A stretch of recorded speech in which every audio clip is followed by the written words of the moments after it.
Pour l'année 2025, l'UNESCO a choisi de placer la Journée internationale de la liberté de la presse sous le thème « Faire des reportages dans le meilleur des mondes, l'impact de l'intelligence artificielle sur la liberté de la presse et les médias ».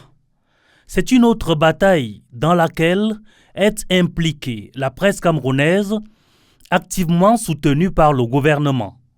En effet, s'il est un secteur d'activité qui se fait particulièrement remarquer par son dynamisme et sa vitalité au Cameroun, c'est bien celui de la presse. Chaînes de télévision, radio, presse écrite, presse cybernétique, nouveaux médias numériques se déploient de manière quotidienne au gré de l'actualité, sans entrave extravagante. Le CNC, dans un récent rapport, nous l'a indiqué. C'est à peu près 500 titres de journaux, 200 radios, une cinquantaine de télévisions qui fonctionnent normalement. Si on va à la préfecture voir le nombre de titres déclarés, je crois qu'on ne va pas s'en tirer avec moins de 10 000.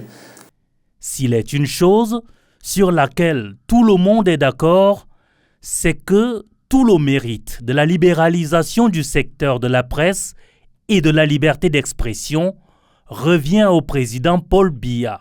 C'est inscrit dans le marbre, on ne peut pas. C'est un fait historique. Au moins parce que pendant qu'il était au pouvoir, il y a eu le retour du multipartisme et des lois sur les libertés de 19 décembre 90, promulguées par lui-même, chef de l'État. Tout n'est pas pour le mieux dans le meilleur des mondes possibles. La liberté d'expression, si souvent galvaudée, est parfois tronquée.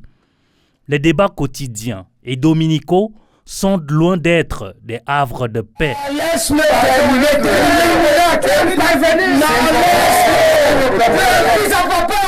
Avec l'avènement et l'envahissement de l'intelligence artificielle dans les médias, il faut craindre que le choc des photomontages n'en rajoute au poids de l'infox et des fake news. Alors, si le journalisme n'existait pas, il faudrait le réinventer.